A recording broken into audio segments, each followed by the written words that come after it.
안녕하세요. 사연에 빠지다의 DJ 민영입니다. 오늘도 두 가지 사연 준비되어 있으니 끝까지 들어주시고요. 구독과 좋아요 꼭 눌러주세요. 그럼 오늘의 사연 시작합니다.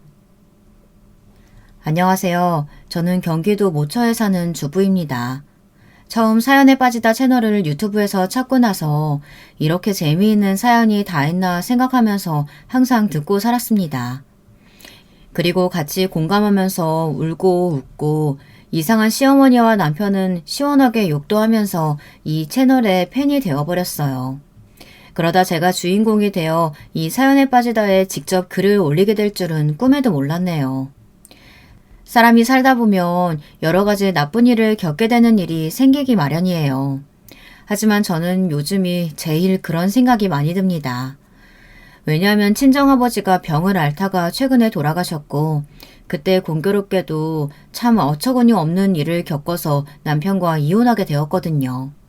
이 두 가지 악재가 정말 저에게는 쉽지 않았던 작년 한 해였던 것 같습니다. 저는 남편으로부터 배신을 당하고 그 배신을 모르는 척 참아오다가 도저히 참을 수 없는 한계점에 이르러 복수를 하고 지금은 이혼 소송 중에 있습니다. 사람이 살다가 이렇게까지 벼랑 끝에 몰릴 수가 있나 이런 생각을 요즘에 계속 하고 있거든요. 매일이 화가 나고 열이 받는 나날인데 제 이런 사연을 어디 말할 곳이 없더라고요. 친정엄마에게 얘기하면 걱정이나 하시고 그렇다고 친구들에게 하소연을 하자니 제 얼굴에 침 뱉는 것 같고 해서요. 그래서 이 사연에 빠지다에 사연을 보내서 제 하소연도 하고 여러분들의 조언도 구할 겸 해서 이렇게 컴퓨터 앞에 앉아 있습니다. 지금은 정말 깜깜한 밤인데요. 제 타자 치는 소리만 고요한 가운데 들리고 있어요. 이런 날은 정말 술이 고프네요. 이혼을 하겠다고 결심한 후부터 하루도 술을 안 마신 날이 없을 정도입니다. 저는 물론 안 그러고 싶고 끊어야 된다는 것도 알지만 너무 속상해서 안 마실 수가 없습니다. 제가 남편과 왜 이혼을 하게 되었는지 여러분들 궁금하시겠죠? 우선 제가 살아온 이야기부터 할게요. 저는 아주 평범한 가정에서 태어났습니다. 아버지 어머니는 두 분 다 장사를 하셨고요. 남동생이 하나 있는 맏딸입니다. 그래서 그런지 몰라도 저는 생활력이 강하다는 소리를 참 많이 듣고 자랐어요. 초등학교 때 학교 끝나고 집에 와도 부모님은 안 계셨으니 제가 남동생과 힘을 합쳐서 밥을 해서 먹었습니다. 요리한다고 하다가 데이기도 많이 되었어요. 그리고 남동생과 둘이 밥을 먹고 숙제를 하고 아무리 TV를 보고 기다려도 부모님은 오질 않으셨죠. 저희 부모님은 고향 동네에서 치킨집을 하셨거든요. 그래서 새벽 1~2시나 돼서야 들어오셨습니다. 그때까지 우리 남매만 집을 지키고 있던 셈이네요. 제 친정엄마도 그때 회상을 하시면서 눈시울이 붉어지실 때가 많습니다. 그때 조금만 일찍 문을 닫고 우리 남매를 돌보러 들어왔어야 했다고 지금은 마음이 많이 약해지셨는지 후회를 엄청 하시더라고요. 그럼 전 그런 엄마에게 괜찮다고 그 덕에 우리 남매가 이렇게 강하게 컸지 않느냐고 위로를 해드리고 있습니다. 아버지는 젊었을 적에 여기저기 건축 일을 하러 다니시는 분이었어요. 그렇다고 완전히 하루 일당 받고 사는 노가다꾼은 아니고 옛날 말로 10장 정도 되는 한 팀을 맡아 건물을 올리는 일꾼이셨답니다. 간간히 목수일도 하셨고요. 그때는 아파트가 막 여기저기 지어지던 시기이니 우리 가족들은 집에 아버지가 안 계실 뿐 금전적으로는 어렵지 않았습니다. 건설 현장 10장 정도면 그 당시 돈을 많이 벌었거든요. 그래서 저희 엄마는 따로 맞벌이를 하시지 않아도 우리를 잘 키우실 수 있었다고 해요. 엄마는 아직도 이런 말씀을 하시곤 합니다. 니들 아기 때가 제일 좋았어. 나는 말이야. 네 아빠에게 시집와서 그때가 제일 행복했던 시기인 것 같다. 단 한 가지 흠이었다면 네 아빠를 자주 못 본다는 거였는데 그래도 어디서 일한다고 매번 꼬박꼬박 전화도 하고 편지도 보내주고 돈도 많이 붙여줘서 그때는 너희들 남부럽지 않게 키웠었다. 그런데 아버지가 다리 다치신 이후로 치킨집 하면서 힘들었던 거야? 그렇지. 네 아빠가 그때 사고만 안 났어도 우리는 서울에 있는 커다란 아파트에서 살았을걸? 에휴, 정말이지. 그때가 너무 좋았었는데. 아버지가 사고를 당하신 건 제가 초등학교 4학년 때였습니다. 그때 엄마는 아버지가 짓고 있던 아파트 5층에서 떨어져서 다리가 부러지고 허벅지는 철근에 찔려 병원에 계시다는 소식을 전해 듣고 너무 놀라서 기절을 하셨다고 합니다. 간신히 정신을 수습하고 친할머니에게 우리 남매를 맡기신 후 어머니는 아버지가 일하시던 전라도 광주의 현장으로 달려가셨대요. 광주의 한 병원에서 본 아버지의 모습은 많이 처참하셨다고 합니다. 머리도 다치고 다리는 찢어져서 피투성이가 된 채로 누워 계시던 아버지를 보는데 친정엄마는 그렇게 눈물이 나셨다고 하더라고요. 결국 아버지는 다리 신경이 다치셔서 왼쪽 다리를 절게 되셨어요. 철근에 끊어진 왼쪽 허벅지 신경이 복원이 안 돼서 아버지는 을족을 하게 되셨습니다. 아버지는 몸을 써서 돈을 버는 직업이었는데 일을 못하시게 되자 매일 우울한 표정으로 술을 드시면서 집에만 계셨습니다. 저는 어릴 때는 그런 아버지가 싫었어요. 친구들이 아버지를 볼까 무섭고 아버지가 다리 저는 것이 들키기가 싫었습니다. 그래서 친구들을 아예 집에 초대한 적이 없습니다. 지금 생각하면 너무 철이 없는 행동이었어요. 하지만 그땐 초등학교 때니까요. 아버지가 그러고 계시니 당장 엄마가 치킨집을 열어 운영을 하시게 되었어요. 동네에서 잘 사는 쪽에 속했던 우리 집은 대번에 지하 월세방으로 바뀌었고요. 엄마가 치킨집을 차리려고 우리가 태어나고 자란 2층짜리 양옥을 팔고 보증금이 500만 원도 안 되는 월세방을 얻게 된 것이었습니다. 저는 집안이 망한다는 것을 그때 처음 깨닫게 되었어요. 한참 사춘기가 온 그 시기에 어떻게 그런 일이 일어나서 저는 아주 위태로운 사춘기 시절을 보냈던 것 같아요. 중고등학교 때는 공부도 안 하고 친구들과 어울려 다니면서 밤거리를 쏘다니곤 했습니다. 그래도 가출은 하지 않았고 술을 마시거나 이상한 데에 가지는 않았습니다. 그냥 집이 싫었고 너무 일찍 철이 들어야 하는 내 상황이 싫었던 것 같아요. 그래서 고등학교 때는 엄마랑 참 많이 싸웠어요. 제 남동생 역시 고등학교 때 친구들과 어울려 PC방과 당구장 등등을 전전하느라 공부를 하지 않았습니다. 저희 남매는 그래서 둘 다 아주 나중에 대학을 갔어요. 저는 회사 들어간 후에 야간 대학을 나왔고 제 남동생은 군대 갔다 온 후 다른 사람이 된 것처럼 공부를 미친 듯이 하더니 떡하니 4년제 서울의 대학을 들어가더라고요. 그때는 엄마랑 아버지 모두 너무 좋아하셨습니다. 뒤늦게나마 우리 아들이 정신 차렸다고 하면서 아버지까지 눈물을 흘리시더라고요. 이렇게 저희 가족들에게 아버지는 하나의 아픈 손가락이었습니다. 우리 가족 먹여 살리시겠다고 열심히 일하시다 다치고 우울의 늪에 빠져 계시다가 엄마랑 싸우고 이혼할 뻔 하신 다음에야 정신을 차리고 엄마가 하시는 치킨집에 다만 힘을 보태시러 출근을 하셨습니다. 아버지는 다리가 불편하시니 한쪽에 서서 치킨을 튀기시는 것만 하실 수 있었어요. 그래도 집안에 틀어박혀서 술 드시고 계신 것보다야 100배 아니 1000배는 더 낫죠. 그제서야 어머니 아버지는 화해를 하셨고 아버지는 다시 살아갈 힘을 얻을 수 있었던 거였습니다. 그 이후에는 제 아버지도 여느 다른 아버지처럼 활기를 되찾으셨습니다. 저는 그것만 해도 참 다행스럽다고 생각했어요. 이대로 변하지 않고 부모님과 오래오래 같이 하고 싶은 마음밖에 없었어요.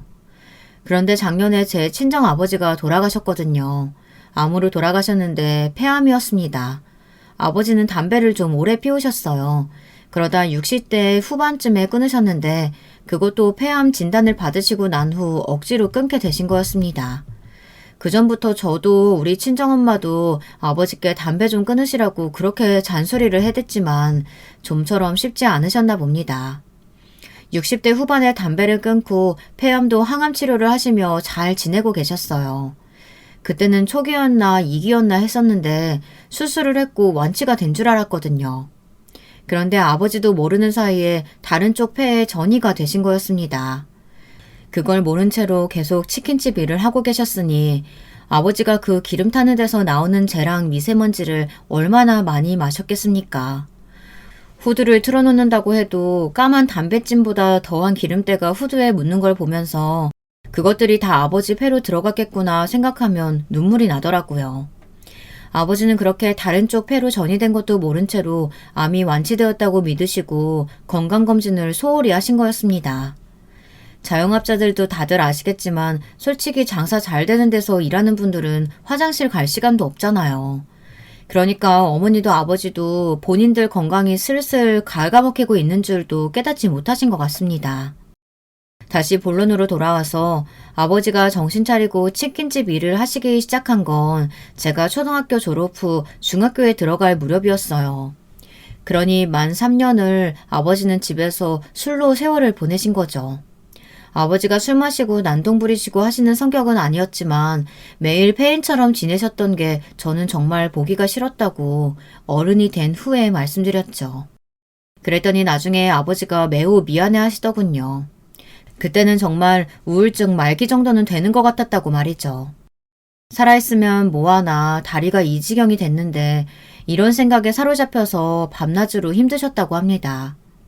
그렇게 저는 중고등학교 시절 방황을 하다가 졸업한 후 무작정 아르바이트부터 시작을 했습니다. 제가 고졸이긴 한데 상고나 공고를 나오지 않고 인문계였거든요.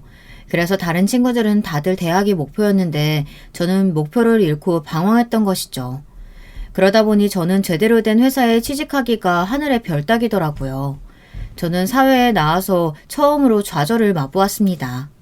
하지만 제게는 슬퍼하고 낙담할 시간이 없었어요. 그래서 닥치는 대로 홀서빙도 하고 주방일도 하고 편의점 아르바이트도 했습니다. 저는 돈을 모아서 우리 가족들과 더 큰 집으로 이사가는 것이 목표였거든요. 그 당시 우리 치킨집이 잘 되진 않았어요. 동네 시장 안쪽에 자리한 정말 배달 중심의 작은 가게였거든요. 그리고 하도 치킨 전문 프랜차이즈들이 난무하다 보니 우리 치킨집은 장사가 막 잘 되지 않았습니다. 그저 우리 네 식구 먹고 살고 그 가게 월세랑 집 월세 낼 만큼만 벌었던 것 같아요. 그래서 남동생도 고등학교 졸업하고 군대 가기 전까지 배달 알바로 뛰었고요. 우리 네 식구는 그 조그만 가게 하나에 매달려서 진이 다 빠져버렸습니다. 이대로는 안 되겠다 생각을 한 저는 우리 가게도 프랜차이즈로 바꿔보자고 부모님께 말했었죠. 제가 몇 년을 알바해서 모아둔 돈이 한 1,000만 원 되었는데 그걸로 다른 동네에 가서 아파트 단지에 치킨집을 하나 차렸습니다. 그 전에 시장 끝에서 했던 가게는 당연히 접었고요. 그런데 아파트 단지 앞에 치킨집을 오픈하고 보니 정말 주문 배달이 끊이지를 않는 거였어요. 우리 가게는 그때부터 대박이 나서 형편이 피었고 돈이 좀 들어오기 시작했어요. 그래서 저는 그 치킨집을 부모님과 함께 일구어 놓고 나서 다른 일을 하고 싶어 사무직으로 무역회사 면접을 봤습니다. 면접 보기에는 조금 늦은 25인 나이였죠. 그래도 저는 진취적으로 행동하고 자소서도 깨끗하게 써서 한 번에 취업에 성공했습니다.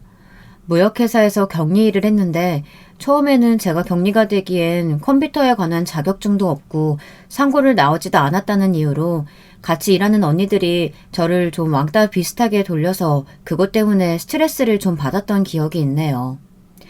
하지만 저는 어릴 적부터 아버지 일로 웬만한 괴롭힘에는 끄떡하지 않는 단단한 멘탈을 갖고 있었거든요. 그래서 그 언니들에게 당당하게 말했습니다. 언니들, 제가 정말 인문계 출신에 아무 자격증도 없는 초보 격리인 건 맞아요. 그래도 시켜만 주면 뭐든지 잘할 수 있어요. 그러니까 뒤에서 뒷담화는 그만하시고 저한테 일할 걸 주세요. 어떻게 해서든지 인터넷을 검색해서라도 다 끝낼 테니까요. 아니, 어쩌다가 너 같은 애가 여기 와서 어울리지도 않는 일을 하고 있는 건데. 난 일 못하는 네가 싫은 게 아니고 제대로 하지도 못하는 주제에 당당한 게 싫어. 그러니까 이거 내일 아침까지 다 해놔. 아니면 내가 너 과장님한테 말해서 잘라버리라고 할 테니까. 그 못된 선배 언니는 자기가 며칠 걸려야 다 할 수 있는 양의 서류를 던져주며 내일까지 해놓으라고 말하는 것이었어요. 저는 정말 어이가 없었지만 일단 여기선 못하겠다는 말은 금지라고 생각하고 어떻게든 야근해서 기어코 하루 만에 그 일을 끝내놓고 말았습니다. 그랬더니 선배들이 저를 보는 눈이 조금 달라지긴 하더라고요. 저한테 정말 악발이라고 하면서 그 끈기와 성실함은 인정한다고 하더군요. 그 후부터 선배들의 괴롭힘도 없어지고 저는 그 무역회사에서 야간 대학을 나오기까지 하며 정말 치열하게 살았습니다. 그렇게 저는 25에 들어간 무역회사에서 5년 동안 일을 하며 30에 문턱이 되었습니다. 옛날에는 여자 나이가 30이라고 하면 노처녀라고 부르던 시대가 있었거든요. 지금은 아무도 그렇게 생각 안 하지만 말이에요. 제가 50대 초반이니 그때는 여자들이 25살 넘으면 결혼하는 게 정말 당연한 수순이었습니다. 하지만 저는 남들보다 훨씬 늦은 사회 초년생이었으니 30이 됐다고 해서 당연히 결혼을 할 수 없었어요. 그럴 생각도 없었고요. 하지만 저희 엄마는 제가 계속 아무도 안 사귀고 결혼 생각도 없이 나이만 먹는 것 같아서 안달을 좀 하시더라고요. 그러면서 동네 시장 주변에 장사하고 계신 아줌마들에게 좋은 혼처자리 없냐고 많이도 물어보고 다니셨습니다. 제가 아무리 어머니께 그러지 말라고 저는 지금 결혼할 생각이 없다고 말해도 어머니는 귀뚱으로 듣지도 않았어요. 왜 안 그렇겠습니까? 결혼을 해야 근심을 돈다고 친정 어머니는 부모된 입장에서 그렇게 제가 걱정되었다고 하시더라고요. 글쎄요. 저도 결혼해서 애를 낳는 입장이 되어봤지만 저는 제 아이들이 결혼 안 한다고 하면 쌍수를 들고 환영할 것 같은데 말이죠. 남편과 어떤 황당한 이유로 이혼을 하게 되다 보니 저는 애들에게 자꾸 결혼할 생각하지 말라고 합니다. 저는 딸, 아들 두 자녀를 둔 남매맘인데요. 둘 다 아직 20대 초반이라 결혼은 안 하고 있거든요. 큰딸은 얼마 전 캐나다에 유학 가서 혼자 힘으로 잘 살고 있고 아들은 우리 집에서 저와 함께 잘 살고 있습니다. 아들은 군대 갔다 와서 복학을 준비하고 있어요. 제가 이혼하면서 집을 팔고 나왔는데 그때 아들이 군대에 아직 있었을 때라서 제 이혼 소식을 듣고 엄청 놀랐다고 하더라고요. 그 전에 제 결혼 스토리 먼저 들려드려야겠네요. 제 이야기가 좀 두서없더라도 이해해 주세요. 정말 분노 때문에 생각나는 대로 글을 써서 그런 거니까요. 저와 남편의 첫 만남은 어머니의 주선으로 이루어졌습니다. 제가 무역회사 다니고 막 30이 되었을 때 저는 어머니의 성화에 못 이겨 주말마다 선을 몇 번이고 보게 되었답니다. 하지만 제 마음에 드는 남자는 하나도 없었어요. 친정엄마가 선자리를 주선해준 남자들은 다들 재미없는 공무원에 배 나오고 아니면 대머리고 그런 35 이후에 나이 지긋한 사람들이었거든요. 제가 아무리 30이 되었다 하지만 그런 남자들한테 도매급으로 팔리듯이 결혼하기는 저는 정말 죽어도 싫었습니다. 아니 저번 주에 선본 남자한테 또 딱지 났니 너? 그 남자가 어디가 어때서 그래? 남자는 얼굴이 다가 아니야. 공무원이면 얼마나 안정적이야. 그러니까 오늘 선자리는 너 꼭 나가. 엄마 내가 알아서 한다고. 그러니까 나 결혼하라는 소리 좀 그만해요. 이러다 귀에 딱지 않겠네. 오늘 선보러 안 나가요. 그런 줄 알아요. 야 선이야. 그럼 이 남자 사진이나 보고 결정해. 이제까지 봤던 사람들이랑은 좀 다를 거야. 그러니까 후회하지 말고 얼른 사진 보고 나가봐. 친정엄마는 이런 말씀을 하시면서 저에게 사진 하나를 내밀었습니다. 그런데 그 사진 속에서 웃고 있던 남편의 모습은 저를 딱 멈추게 만들더라고요. 정말 제 이상형의 남자였거든요. 저는 선물하는 엄마를 무시하고 나가려다 말고 그 사진 속의 남자를 보고 급 관심이 생겼습니다. 그래서 엄마에게 얼굴을 붉히면서 그 남자에 대해 질문을 해대기 시작했어요. 그랬더니 어머니 역시 신이 나셔서는 그 남자에 대해서 줄줄 장점만 늘어놓으시는 것이었습니다. 그런데 그게 또 혹하지 않을 수가 없었어요. 이 사람 사업하고 있는데 서울에 건물이 몇 채가 있는지 몰라. 나이는 너보다 기껏해야 한두 살 많나? 그러니 얼마나 좋아. 너랑은 딱이야. 그래? 얼굴도 잘생겼는데 사업 수완도 좋대? 와, 우리 엄마가 지금 이 사람 사윗감으로 놓치기 싫구나? 그래서 어디로 어떻게 가면 되는데? 이렇게 해서 저는 남편을 만나 선을 보게 되었습니다. 남편을 만나보니 정말 더 마음에 드는 남자였어요. 젊었을 때는 여자들이 자기만 나타나면 다들 전화번호 달라고 난리였다고 그런 좀 쓸데없는 자랑을 늘어놓는 가벼운 사람이긴 했습니다. 하지만 사람이 사랑에 빠지면 그런 단점은 눈에 보이지도 않잖아요. 저는 무조건 이 사람은 잡아야겠다고 생각했어요. 그때는 몰랐죠. 잘난 놈은 얼굴값 한다는 말이요. 그게 정말 딱 맞는 소리였습니다. 저는 남편하고 연애 기간도 길지 않았어요. 왜냐하면 그 사람은 정말 여자친구 사람도 많고 사업을 하다 보니까 모임이 그렇게 많더라고요. 골프 모임, 등산 모임, 독서 모임, 재테크 모임. 저랑 연애하면서도 그 많은 모임들을 하나도 안 빠지고 부지런하게 다니더군요. 그래서 저는 조바심이 났어요. 하도 여자들한테서 연락이 자주 오니까 질투도 났고요. 정말 거기서 이 싹수 노란 남자와 빠이빠이 했어야 하는데 그러지 못한 게 두고두고 한이 되네요. 저는 남편을 졸라서 부모님을 만나고 싶다고 얼른 상견례를 하고 결혼을 하자고 했습니다. 생각을 해보니 제가 바보처럼 남편에게 눈이 멀어가지고 먼저 결혼하자고 했네요. 그랬더니 남편은 흔쾌히 좋다더군요. 그때는 이 남자의 속을 몰랐기 때문에 저는 뛸 듯이 기뻐했습니다. 당장 부모님께 알렸고 부모님 역시 얼굴 잘나고 사업도 한다는 남자가 사윗감으로 들어온다는데 반대하시지 않더라고요. 그게 선으로 만난 지 6개월도 안 되었을 때니까 제가 한참 잘못 생각했죠.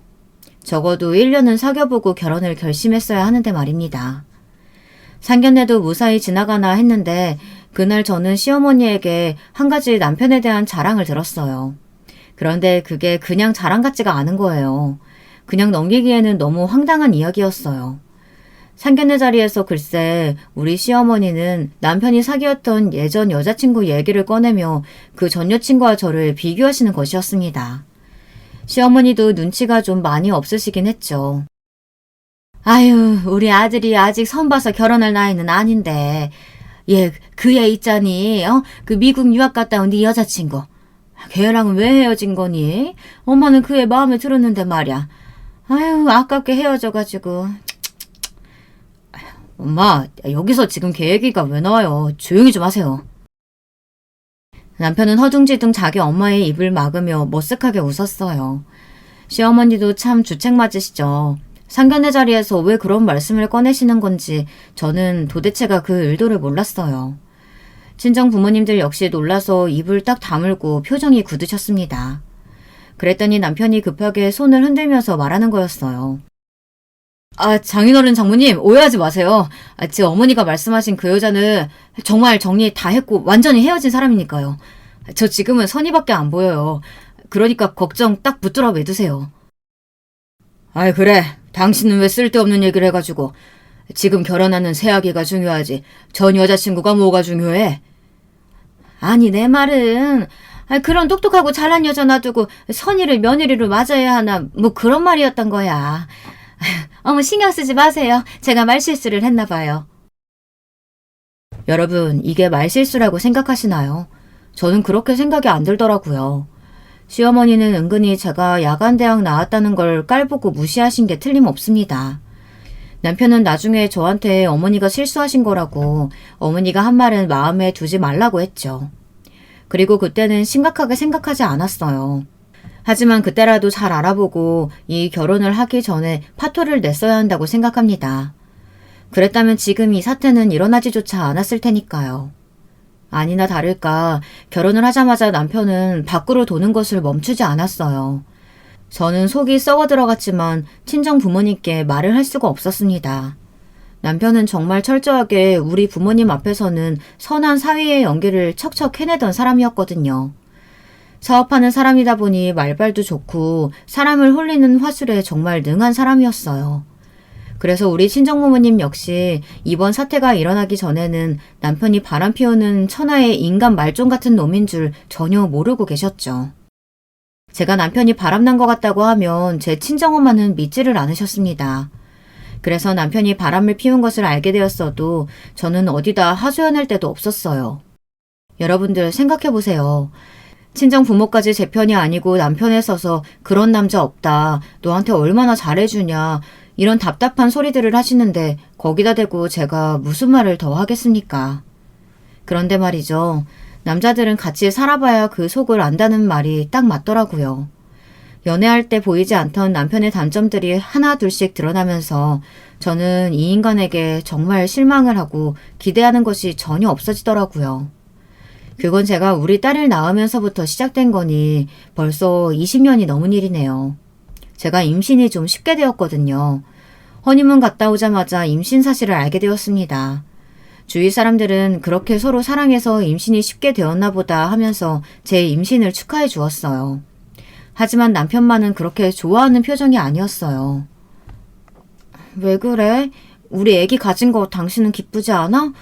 양가 부모님들도 다 잘 됐다고 하시는데 왜 당신만 뚱한 표정이야? 아, 난 당신이 이렇게 빨리 임신할 줄 몰랐지. 임신하면 부부관계 마음대로 못하잖아. 그러니까 난 자기랑 신혼을 더 즐기고 싶었단 말이야. 처음엔 저는 남편의 말이 그냥 귀여운 투정인 줄만 알았어요. 그런데 그게 화근이었죠. 남편은 제가 임신 때문에 배가 나오고 거동을 못하게 되자 그때부터 슬슬 바람을 피우기 시작한 거였습니다. 그리고 그 상대는 놀랍게도 상견례 자리에서 시어머니가 언급했었던 그 나쁜 년이었습니다. 남편은 그 여자하고의 관계를 정리했다고 몇 번이나 변명하고 제가 의심하면 화를 내면서 부정을 하더라고요. 하지만 나중에 알게 된 결과로는 그랬어요.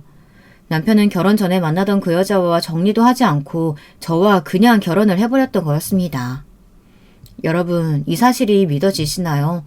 저는 당연히 그럴 리가 없다고 부정했죠. 하지만 여자의 촉이라는 게 있잖아요. 저는 애 낳고 무역회사를 그만둘 수밖에 없었습니다. 시어머니는 당연하다는 듯이 아이를 안 키워주겠다고 선언하셨고 친정엄마는 일을 하고 계셨거든요. 그래서 우리 딸을 키우면서 집안 살림까지 하게 된 저는 점점 지쳐갔습니다. 처음에는 남편이 도와주겠다고 했지만 그 장담은 말뿐이었어요. 남편 역시 사업 핑계, 술 핑계, 약속 핑계 등등 이런저런 핑계를 대면서 새벽에나 귀가를 하는 거였습니다. 술 마시고 와서 깽판을 부린다거나 하는 일은 잘 없었어요. 그 사람은 주사가 없었거든요. 대신 술을 많이 먹는 날엔 아예 집에 들어오질 않는 날도 많았습니다. 저는 혼자 독방 육아를 하며 남편이 들어오기까지 잠도 못 자고 신경이 예민해져 갔습니다. 애는 3시간에 한 번씩 깨서 젖 달라고 우는데 이 남편놈은 아예 들어와서도 자기 일찍 나가야 한다고 하며 다른 방에서 잠을 자니 정말 화가 나서 주체할 수가 없더라고요. 저도 여자인데요. 남편에게 이렇게 무시당하면서 살 수는 없었습니다. 저는 남편을 달래보기도 하고 집안에서 술 마시라고 술도 사다 놓고 요리도 하고 남편 마음을 돌려놓으려고 노력도 해봤습니다. 하지만 아무것도 소용없었어요. 여전히 그 사람은 비즈니스 파트너를 만난다고 하며 그 상간녀에게 갔던 거였습니다. 하지만 양가 부모님들은 제가 남편이 바람을 피운다고 말해도 믿지 않으셨어요. 그냥 중간에서 제가 미친 여자가 되어갔죠. 남편은 그만큼 철저하게 선한 남편을 연기했던 거였습니다. 시댁 행사에도 꼬박꼬박 갔고 우리 친정에도 명절 때나 제사 때 매번 참석하면서 친정 부모님께도 눈도장을 찍고 그 가증스러운 연기를 계속해왔던 거죠. 그랬으니 어떤 부모님인들 남편을 의심했겠습니까? 그만큼 제 남편은 철저한 이중인격자의 사이코 같은 새끼였습니다. 지금 생각해도 남편의 만행은 열불이 날 정도로 많은데요. 친정 부모님조차 저를 믿지 않는 이 상황이 정말 답답하고 싫었습니다. 저는 히스테릭해져가는 대신 시들시들 말라갔습니다. 그 방법을 택할 수밖에 없었어요. 제가 의지할 곳은 가끔 만나는 친구들 뿐이었죠. 친구들은 그게 사실이면 얼른 증거를 잡아서 헤어지라고 저에게 성화들을 했습니다. 바람피는 새끼랑 어떻게 같이 사냐고요. 하지만 전 제 결혼이 실패했다는 것이 믿어지지 않았습니다. 아니, 믿을 수 없어서 애써 부정하고 살았습니다. 예전역에 인정하고 이 인간 말종 같은 새끼랑 헤어졌어야 그 지옥에서 걸어나오는 것이었는데 말이죠. 제가 그 사실을 깨달은 것은 바보처럼 너무 늦었네요. 네, 제가 생각해도 정말 한심한 여자였네요, 제가. 저는 그래도 남편에게 신라 같은 희망을 안고 둘째까지 가졌습니다. 둘째를 낳으면 나한테 돌아오겠지. 이제까지 속이고 바람 피워서 미안했다고 나한테 사과하겠지? 하고 생각했습니다. 하지만 그건 저의 착각이었습니다. 애는 둘이 되어 저는 더 힘들어 죽겠는데도 남편은 끝없이 밖으로만 돌더군요. 그것도 그 상간녀에게 따로 오피스텔까지 얻어주면서 두 집 살림을 했었던 겁니다. 저는 그 사실을 애들이 초등학교에 들어갔을 때 알게 되었어요. 둘째 아들의 초등학교 입학식이 있었던 날에도 남편은 사업 때문에 바쁘다고 하면서 오지 않았거든요. 애들의 졸업 입학식에 남편은 항상 참석하지 않았습니다. 사업 때문에 바쁘다는 것이 그 이유였죠. 하지만 그게 아니었어요. 둘째 입학식이 끝나고 저는 동네 음식점에서 아이들과 밥을 먹고 있었거든요. 그런데 그 음식점에 제 남편이 톡하니 상간녀의 팔짱을 끼고 나타난 것이었어요. 저는 그 둘을 보고 정말 기절할 듯이 놀랐습니다. 제 아이들이 그 두 년놈들을 볼까봐 정신없이 애들 손을 끌고 뛰쳐나왔어요. 그때는 아이들이 어려서 차마 아버지가 바람 피우는 것을 목격하게 하고 싶지 않았다고나 할까요. 나 참 기가 막혀서 어떻게 동네에서 낯짝도 두껍게 상간녀의 팔짱을 끼고 밥을 먹으러 올 수 있을지. 나중에 애들이 잘 때 저는 남편에게 무섭게 추궁을 했죠. 그랬더니 남편이 그걸 봤냐면서 오히려 적반하장식으로 나오더라고요. 당신이 오해하는 건데 나 그 여자랑 아무 사이도 아니야. 그냥 비즈니스 파트너일 뿐이야. 내 말 안 믿어? 당신 남편인데? 듣기 싫어. 그놈의 비즈니스 파트너 소리. 내가 그냥 상간녀인지 몰라서 이런 얘기하는 줄 알아? 애들 눈에는 최소한 띄게 하지 말으란 말이야. 정말 미친 거야? 애들 앞에서 부끄러운 줄도 모르고 다른 년 팔짱 끼고 음식점을 드나드니? 정말 제정신이 아니구나. 제가 남편에게 펄펄 뛰면서 화를 냈더니 남편은 저보고 또 돌았다고 하며 정신병원에나 가보라고 하는 거였습니다. 제가 분명히 봤는데 저를 망상병 환자 취급하는 것이었어요. 그러면서 이번 일이 알려지면 좋을 게 하나도 없으니 부모님들에겐 입 다물라고 남편은 저에게 협박까지 뻔뻔스럽게 일삼는 거였습니다. 여러분, 이 사실이 믿어지시나요? 저는 그때 정말 남편에게 학을 뗐습니다. 그래서 정말 남남으로 살자고, 애들이 어리니까 이혼은 못하지만 각방이나 쓰면서 모르는 사람처럼 살자고 이렇게 말했어요. 그랬더니 남편은 오히려 좋다고 바라는 바라면서 말하더라고요. 나도 네 몸 따위엔 관심 없어. 애 낳고 펑퍼짐해진 몸에 누가 관심이라도 두는 줄 알고? 어이가 없어서. 내가 바람 피운다고 이렇게 화낼 시간 있으면 거울 보고 네 몸이나 갖고. 그럼 혹시 모르지. 내가 또 사랑해 줄지도. 미쳤니? 내가 날씬해지고 예전 몸매 되찾으면 너 같은 거 거들떠나 볼 줄 알고? 진짜 어이가 없어서. 저는 이렇게 남편과 심정적으로 결별을 했습니다. 그때 마음이 떠났을 때 그냥 어린 애들이라도 데리고 집을 나갔어야 한다고 생각합니다. 지금은 그 결정을 너무 후회합니다. 남편에게 미련이 남았던 건 아니고 우리 부부가 이혼하게 되면 상처받을 아이들이 걱정되었습니다. 그 당시엔 애들이 초등학교에 갓 입학한 나이였으니 얼마나 상처를 받을지 저는 그게 무서웠어요. 그리고 동네에서 이혼녀의 아이들이라고 손가락질 받는 것이 무서웠습니다. 게다가 저는 그 당시에 그냥 전업주부였으니까요. 남편과 지저분한 소송을 해서 양육비를 받아야 하나 어느 한 가지도 확실한 것이 없었습니다. 그래서 저는 그냥 참기로 했어요. 남편은 바람 피운 것을 들키자 아예 집에 잘 들어오지도 않더라고요. 그 상간녀 집에서 거의 살다시피 하고 집에는 정말 볼 일이 있을 때만 들어왔습니다. 애들은 머리가 커져서 중고등학생이 되자 아버지가 바람 피운다는 사실, 상간녀가 있다는 사실을 알게 되었습니다. 그리고 저한테 왜 아빠랑 이혼을 하지 않냐고 오히려 분노하며 이혼을 재촉하더라고요. 특히 딸은 제 아빠를 죽은 사람이라고 공공연하게 불렀고요. 엄마, 난 이제 아빠 없는 사람이야. 난 아빠를 절대 용서할 수 없어. 이럴 거면 왜 결혼했대? 애들은 왜 낳은 거야? 난 아빠가 죽은 사람이야. 그러니까 제발 엄마, 아빠랑 찢어져. 구차하게 같이 살아서 뭐해? 엄마도 그러고 싶어. 하지만 아직 엄마는 자신이 없어. 너희들을 다 걷어서 잘 키울 수 있을지. 그리고 악마 같은 네 아버지가 양육비를 줄지.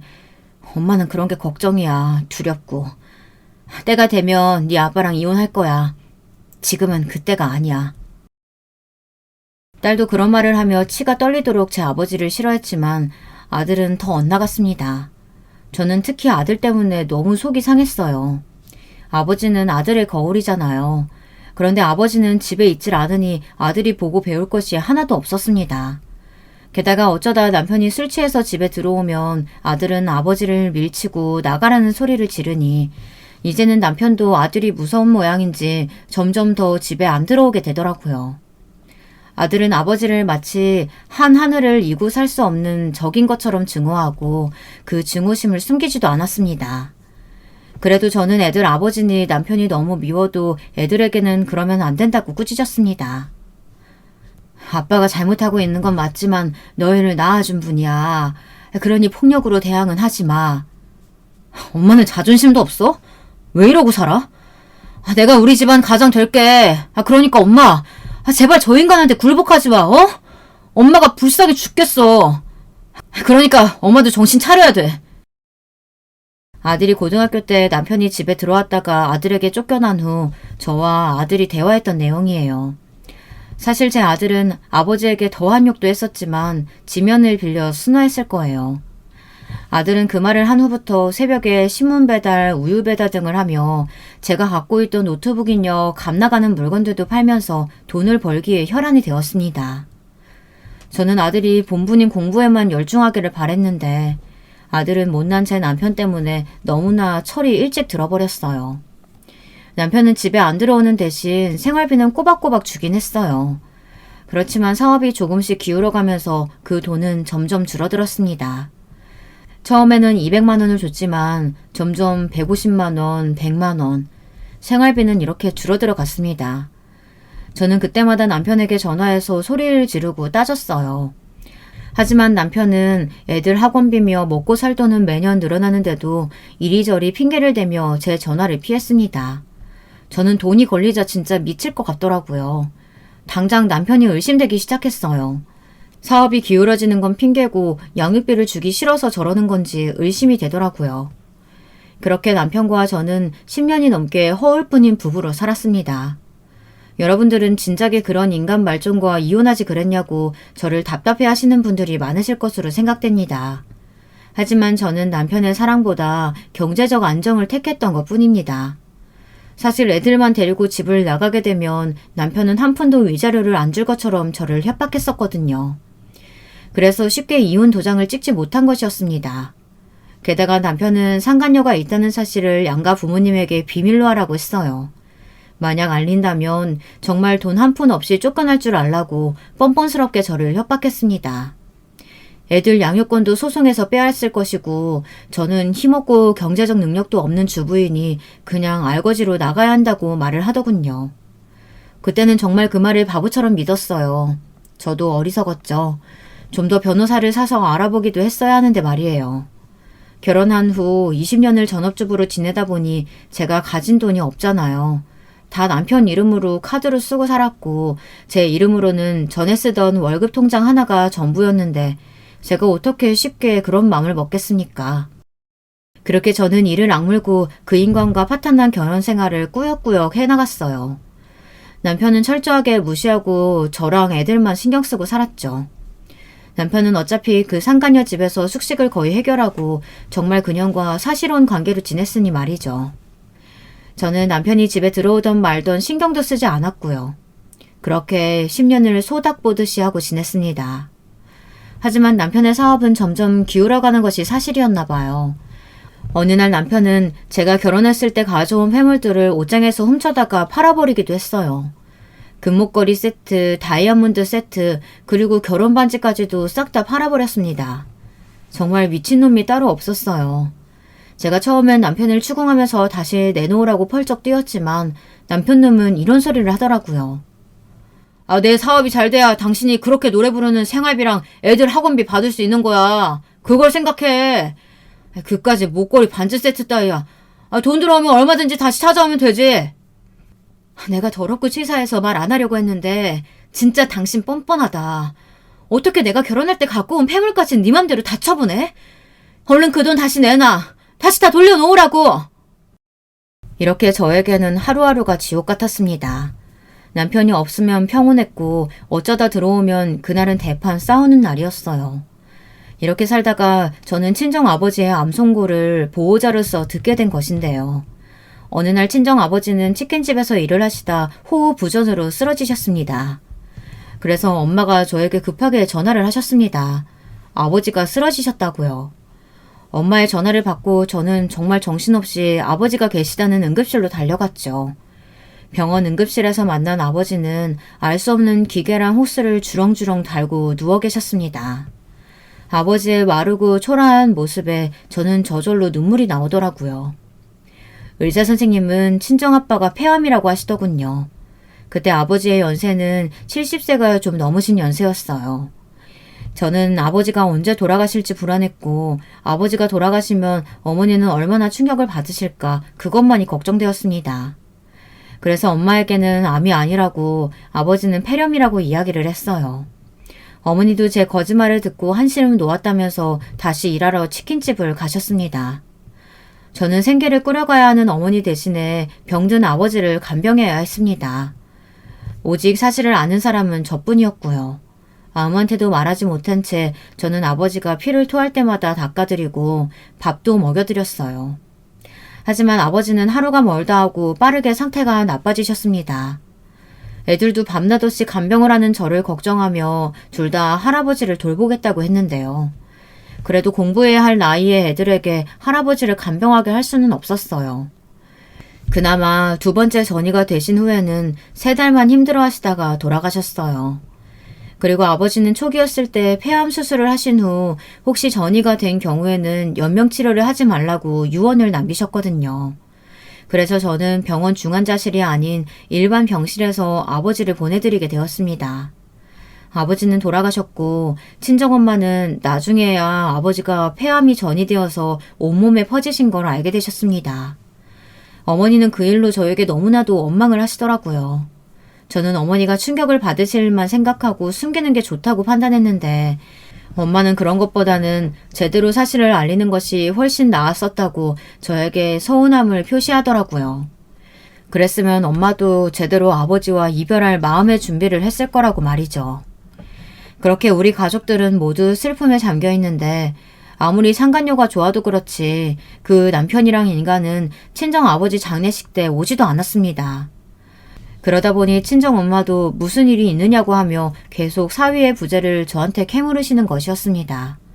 저는 아버지 장례식이 끝난 후에 남편과의 별거 사실을 말씀드리려고 했는데 어머니는 정말 뭔가 눈치채신 건지 저한테 끈질기게 물어보셨습니다. 선이야, 바른다로 말해라. 이번에는 나 속일 생각하지 말고. 너 이서방하고 무슨 일 있지? 무슨 일이길래 그 착한 이서방이 장인이 돌아가셨는데 오지도 않아? 일은 무슨 일이 있어. 그냥 사업체 바빠서 그래, 엄마. 지금은 우리 그냥 아버지 보내드리는 일만 신경 쓰자. 제발, 나 정말 너무 힘들어. 할머니, 우리 아빠 바람핀년이랑 골프 여행 갔어요. 하와이에 골프 치러 갔다고요. 그러니까 우리 아빠라는 인간한테 속지 마세요. 더 이상 우리 집에 아빠는 없어요. 그때 제 딸이 이렇게 소리쳤습니다. 저는 딸의 입을 막고 싶었지만 그럴 틈이 없었습니다. 친정어머니는 손녀의 말을 듣고 깜짝 놀라셨어요. 그러면 그동안 제가 했던 남편이 바람 피운다는 말들이 다 사실이었다는 것을 그제야 알게 되신 것이었어요. 어머니는 깜짝 놀라서 친정아버지 장례식장에서 기절을 해 급히 링건을 맞으셔야 했습니다. 저는 딸에게 뭐하러 그런 소리를 하냐고 꾸짖었지만 딸은 외할머니도 알 건 알아야 한다고 하며 이참에 친가인 시부모님에게도 알려야겠다고 이를 부득부득 갈면서 대답하는 거였습니다. 저는 정말 이 사태가 어떻게 된 건지 도대체 뭐가 뭔지 알 수가 없었죠. 딸은 친정아버지 장례식 때 내내 남편을 성토했고 복수를 해야겠다고 이를 갈았습니다. 그러고 보니 저 역시 그 연놈들이 너무너무 괘씸하고 화가 나는 것이었어요. 그래서 저는 그 인간이 돌아오는 날 공항에서 그 연놈들한테 복수를 하기로 했어요. 우선 남편에게 돈을 빌려준 사람들을 모아 남편이 그렇게 빚이 잔뜩 있음에도 정신 못 차리고 상간녀랑 골프를 치러 갔다고 모든 사실을 말했습니다. 그랬더니 모든 빚쟁이들이 분노해서 그 인간이 귀국하는 날이 언제냐고 묻더라고요. 그래서 저는 남편과 상간녀의 귀국 날짜를 알려주었어요. 그 사람들은 당연히 남편을 응징하고 빚을 받아내기 위해 공항에서 기다리고 있었죠. 그 뒤에서 저는 남편이 나오기만을 기다렸어요. 남편이 인천공항에서 나오는데 정말 기가 차더군요. 상간녀는 명품 옷과 선글라스가 가득한 쇼핑백을 몇 개씩 들고 있었고 남편은 명품 골프 가방을 맨 채로 캐리어를 잔뜩 끌고 나오더라고요.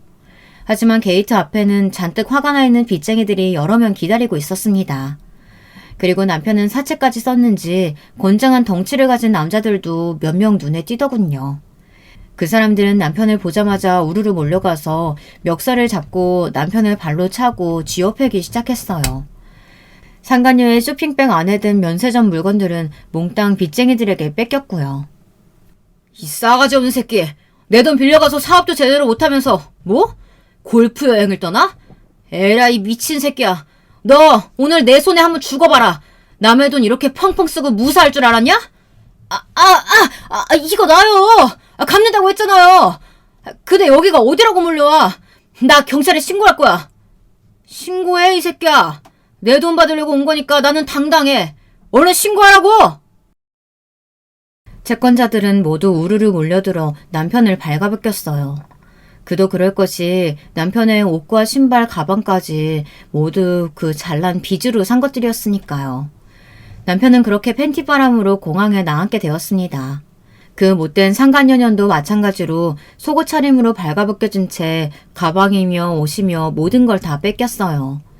그녀는 공항에서 이런 개망신을 당하자 남편의 등짝을 펑펑 때리며 울기 시작했어요. 어떻게 이럴 수가 있냐고 하면서 말이죠. 그때 제가 나타나서 그년의 뺨을 갈겼고 이렇게 말했습니다. 네가 뭘 잘한 게 있다고 울어? 꼴 좋다 이 년놈들아. 우리 친정아버지 임종하는데 병원에 가보지도 않고 둘이서 놀러가? 내가 너희 두 년놈들 죽어도 용서 안 해. 너 같은 새끼는 고소미를 먹여야 정신을 차려. 여보, 나 정말 잘못했어. 그러니까 제발 옷 좀 사다 줘. 제일 싼 추리닝이라도 사다 줘. 이렇게 발가벗고 어떻게 밖으로 나가, 어? 그러게 아줌마. 제발 옷 한 벌이라도 좀 줘요. 시끄러. 닥쳐. 완전히 발가벗겨봐야 정신들이 차리지. 내가 왜 너희 년놈들의 사정을 봐줘? 여기서 한번 망신 톡톡히 당해봐. 저는 남편의 면상에 제 폐물을 판 것이며 애들 유기하고 상간녀하고 사실혼 관계로 산 거, 양육비 제대로 안 준 것들을 전부 걸어서 작성한 고소장을 던졌습니다. 그리고 남편이 제 발에 매달려 살려달라고 울면서 붙잡는 것을 시원하게 발로 차버리고 공항을 나왔습니다. 왜인지 눈물이 나더라고요. 그동안 남편이란 놈한테 가스라이팅 당하면서 쭈구리로 살아왔던 저의 마지막 눈물이라 생각했습니다. 다시는 울지 않고 애들을 지키기 위해 일어서기로 공항을 나오면서 이를 악물고 결심했어요. 남편과 그년을 깜빵에 잡아쳐넣기 위해서는 무슨 짓이든지 하겠다고 말이죠. 지금 저는 남편과 지저분한 이혼소송 중이에요. 하지만 마음만은 정말 너무 편합니다. 그동안 지긋지긋한 남편놈의 가스라이팅에서 이제는 완전히 벗어났고 아버지가 돌아가신 건 정말 슬펐지만 그 이후로 친정어머니가 이젠 제 말을 믿기 시작하셨으니까요. 어머니는 그동안 이서방이란 이 인간의 만행을 다 듣고 나더니 이 썩을 놈을 응징해야 한다면서 펄펄 뛰셨습니다. 그리고 당장에 시댁에 전화해서 시아버지에게 따진 것은 물론이고요. 그 때문에 시댁에서도 남편의 오랜 바람길을 전부 알게 되셨죠. 시아버지는 아들을 잘못 키웠다면서 시어머니를 잡으셨고 친정엄마를 따로 만나자고 하시더군요. 그래도 남편에게 걸린 고소는 취하해달라고 말이죠. 20년간 산 정이 있으니 고소는 하지 말고 합의금을 1억 줄 테니 깨끗하게 이혼해달라고 친정엄마와 저를 회유하시더군요. 하지만 저는 고개를 가로저었어요. 시아버지에게 그동안 아들, 딸과 제가 받은 상처와 손해를 조목조목 따지고 들면서 반론하니 아무리 아버님이라도 입이 10개라도 할 말이 없으셨죠. 게다가 우리 친정아버지가 돌아가신 것도 남편은 시댁에 알리지도 않고 상간녀랑 여행을 가버린 것이었으니 그 소식을 듣고 시아버지는 정말 죄송함에 몸둘 바를 몰라 하셨어요. 친정어머니께 사과를 드리며 두 손 모아 비셨습니다. 사부인, 제 아들놈 제발 용서해 주세요. 정말 죄송합니다. 사돈어른 부고 소식은 정말 듣지 못했어요. 들었으면 당장 달려갔겠죠. 우리 아들 한 번만 봐주세요. 이 마당에 누굴 용서합니까? 그리고 사돈이 빌어서 될 일이 아닙니다. 저는 이서방 그 잡놈한테 사과받고 싶고 우리 딸 데려가서 20년간 고생시킨 것도 모자라서 딴 년하고 살림까지 차리고 살았는데 사돈어른 같으면 용서가 되겠습니까? 친정엄마는 남편을 불러오라면서 날뛰셨고 저 역시 시아버지의 사과는 받지 않고 소송은 그대로 진행되어서 남편은 사기죄로 콩밥을 먹게 되었습니다. 정말 통쾌한 일이었죠. 시어머니는 그 때문에 혈압이 올라가서 지금 약을 먹고 계시다고 하네요. 그것도 정말 저는 시원하기가 이를 데 없네요. 그동안 제가 미친년이라면서 남편의 바람길을 믿지 않았던 시어머니는 이제야 아들의 실체를 알게 되셨으니까요.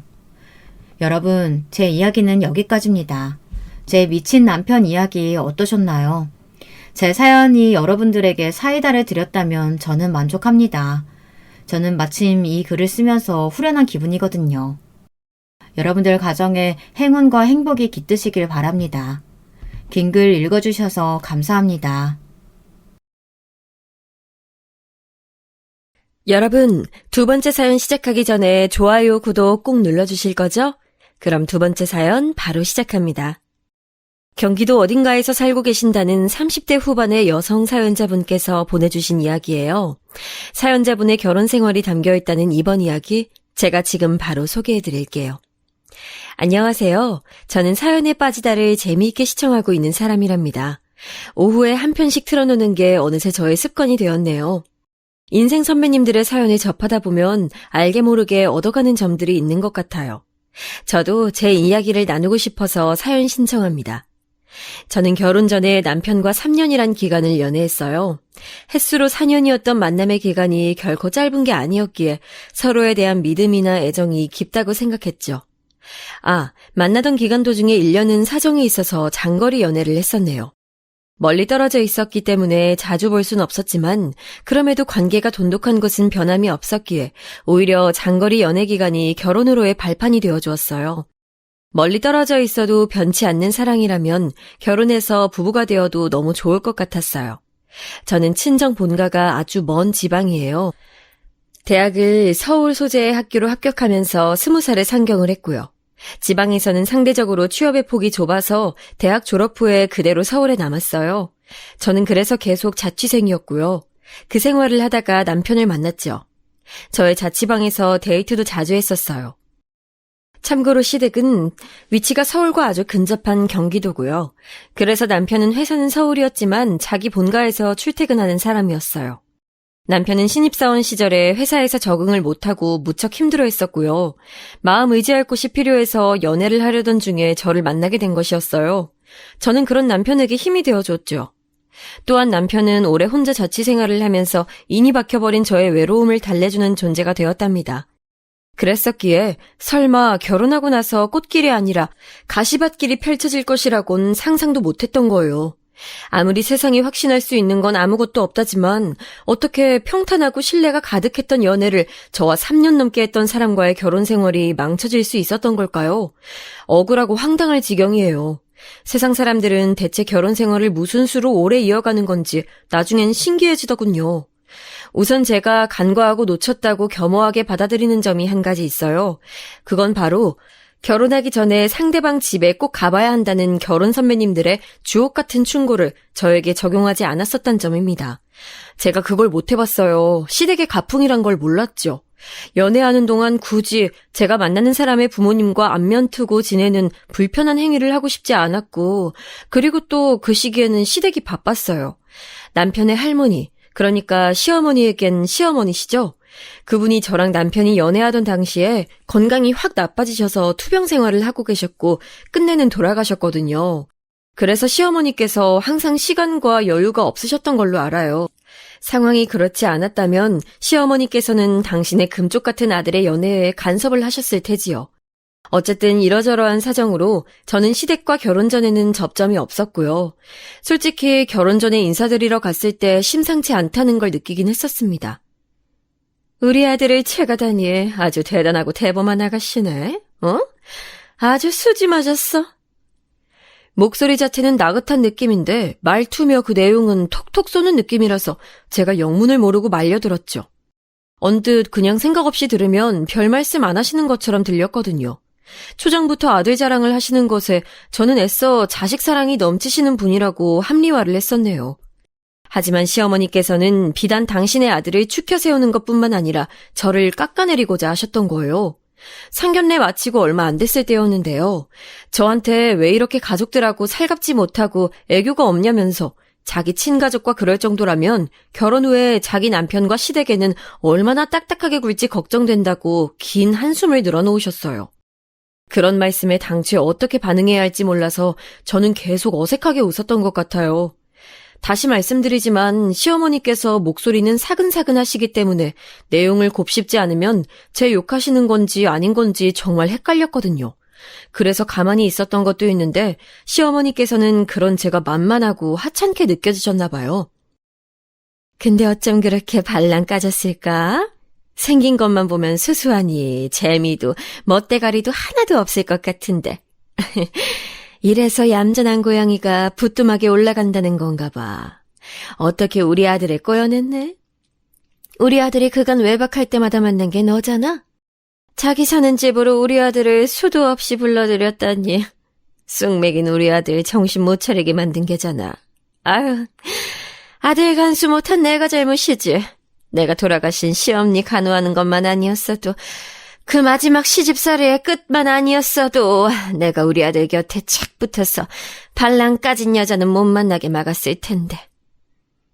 그럼 어머니께서는 저희가 진심으로 사랑하는 사이가 아니라고 생각하시는 건가요? 제가 멋대로 유혹하고 오빠는 바보같이 저한테 넘어와서 결혼하는 것뿐이라고 생각하세요? 아니, 그렇다는 건 아니고. 넌 뭘 또 그렇게까지 받아들이니? 청첩장인 그 다마른 마당에 내가 뭐 너 이제 와서 반대하기라도 할까봐? 나 그렇게 자비 없는 사람 아니야. 그렇다면 왜 쓸데없는 소리는 저한테 자꾸 하시는 거냐고 마음 같아선 확 따지고 싶었지만 참았습니다. 어차피 결혼할 사이, 어차피 나의 시어머니가 되실 분인데 시작부터 단추 이상하게 끼우고 싶지 않았어요. 박수도 손이 맞아야 쳐지는 법인데 남편한테는 발랑 까졌다느니 하는 소리 조금도 안 하시면서 저한테는 여자가 어떻게 정조관념이 없냐, 이래서 요즘 여자들은 정신머리가 글렀다는 말씀을 어찌나 쉽게 하셨는지 모릅니다.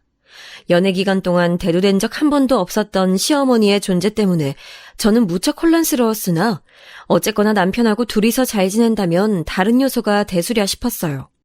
제가 시어머니랑 결혼하는 것도 아니고 남편하고 둘이 살림 차리고 가정 꾸려서 사는 것이었으니까요. 시어머니께서 이상한 발언으로 저를 짜증나게 하시든 말든 저에게 직접적인 타격으로 와닿진 않았죠. 아들 빼앗겨서 열받으셨나 보다. 난 학창시절엔 학교 생활에 너무 빠져 지내느라 또 공부하느라 집에서 마음이 동떨어져 있던 아이였고 대학교 진학하자마자 멀리 떨어져 살았으니 가족들하고 애틋하고 끈끈한 게 부족하지만 내가 결혼하는 사람은 여태까지 가족이란 동지를 한 번도 떠나서 살아본 적 없으니까 얼마나 사이가 친밀하겠어. 이런 점은 내가 이해를 해야지. 시어머니는 남편뿐만 아니라 남편의 누나인 제 시누이랑도 무척 사이가 각별해 보였거든요. 시누이는 말할 때 보면 마치 이영애 같아요. 목소리랑 표정이 단아하고 조용조용한 게 정말 배우 이영애 분위기가 납니다. 그런데 자기 엄마를 닮아서 그런지 그 말에 가시가 있어요. 내가 남동생이랑 그다지 각별하지 않은 누나라서 결혼한다는 것에 별 생각은 안 드는데 왠지 내 남동생이 자기보다 너무 급이 떨어지는 사람을 데려온 것 같아서 이건 참 마음이 조금 복잡하네. 갑자기 내 남동생 놈한테 동정심이 간다고나 할까. 아무튼 우리 앞으로 잘 지내봐요. 나랑은 안 맞을 것 같긴 하지만. 말하는 내용은 어처구니가 없는데 목소리랑 표정만 보면 마치 평화협정문 읽는 줄 알았을 거예요. 뭐 일단 특이한 모녀가 다 있지 싶었네요. 그래도 남편은 자기 엄마, 자기 누나랑 스타일이 정반대인 사람이라 안심했습니다. 그러나 남편하고 제가 잘 안 맞더라고요. 제 자취방에서 데이트를 해봤던 경험이 있다고 해서 제가 너무 자신만만했었나 봐요. 동거를 해봤던 것도 아니건만 뭐가 그렇게 한 공간에서 잘 살 수 있을 거라고 확신했던 걸까요? 깨볶고 꿀이 떨어졌어야 맞을 신혼 때부터 저는 남편과 생활 방식이 잘 안 맞아서 진땀을 뺐어요. 남자들은 원래 집안일에 취약한가요? 화장실을 쓰고 나올 때 왜 생각 없이 나올까요? 컴퓨터는 그렇게 잘 만지면서 세탁기 돌리는 법 하나를 터득 못하겠다고 드러눕는 건 무슨 경우였을까요? 여기까진 그렇다 치는데 빨래 개는 것도 게을러서 안 하더군요. 어차피 입어야 할 옷이고 써야 할 수건들이면 건조대에 그냥 둔 채로 개지 않고 사용해도 되는 거 아니냐는 남편의 말을 제가 할 말을 잃었습니다. 그렇다고 요리를 잘하기를 하나요? 설거지를 해주길 바라나요? 맡아서 하는 거라곤 쓰레기 버리고 오는 것밖에 없었고요. 화장실 청소라도 하는 날에는 나 같은 남편 또 없다는 생색을 얼마나 냈는지 모릅니다. 애도 아니고 왜 제가 어르고 달래가면서 집안이라는 것에 참여시켜야 하는지 이해가 안 갔어요. 저보다 1살 많은 성인 남성인데도 애를 키우는 기분이 들어서 망연자실했죠. 연애 때랑은 사람이 달라 보였어요. 왜 결혼은 현실이라고 하는지 그제야 깨달았네요. 빨래 바구니에 양말을 아무렇게나 벗어두고 돌리라는 청소기도 안 돌려놨길래 제가 그때 너무 짜증나서 크게 화를 냈더니 남편이 저한테 뭐라고 했던 줄 아세요? 내가 그런 거나 하려고 결혼한 줄 알아? 내가 너한테 이런 소리나 들으려고 결혼한 줄 아냐고. 난 바깥 일하는 남자고 집에 와선 편하게 쉬고 싶어. 그러니까 나한테 너무 스트레스 주지 말란 말이야. 나도 나름 최선을 다하고 있는 게 네 눈엔 안 보여? 아니, 누가 보면 혼자 사회생활 하는 줄 알았겠어요. 미래 대비하자면서 결혼하자마자 열심히 같이 돈 모았고요. 그래서 저도 당연히 일 다니고 있었어요. 근무 시간도 연봉도 물론 남편 쪽이 더 많았습니다. 하지만 그렇다고 해서 모든 집안일이 저한테 전가된다는 건 너무 불리하게 느껴졌어요. 게다가 남편은 치사하게 엄마 찬스를 사용했어요. 남편이 헛소리 할 때마다 제가 맞는 말로 조목조목 반박이라도 하잖아요. 그러면 어김없이 이튿날에 시어머니로부터 연락이 왔습니다. 울면을, 내가 울면을 아끼고 사랑하는 거 알지? 나의 이 마음이 변하는 일 없도록 우리 아들한테 잘해. 난 정말 좋은 시어머니가 되고 싶어. 내가 시집살이를 환장하게 겪어본 사람이라 이걸 내 며느리한테 물려주고 싶지 않아. 내가 나쁜 시어머니가 되느냐 아느냐는 전적으로 울 며느리한테 달려있는 거야. 알았지? 솔직히 속으로는 그래서 어쩌라고요 라고 매번 생각했었는데 차마 입 밖으로는 그런 말이 안 나가더라고요. 저도 친정집이 가까웠다면 제가 의지할 때가 있었을까 싶어서 괜히 서운하고 심란하기도 했습니다. 신혼 때부터 삐거덕거렸던 결혼 생활을 제가 상상했던 그림과는 너무나도 달랐기에 힘들었는데요. 제가 의도하지 않은 시기에 임신을 해버렸어요.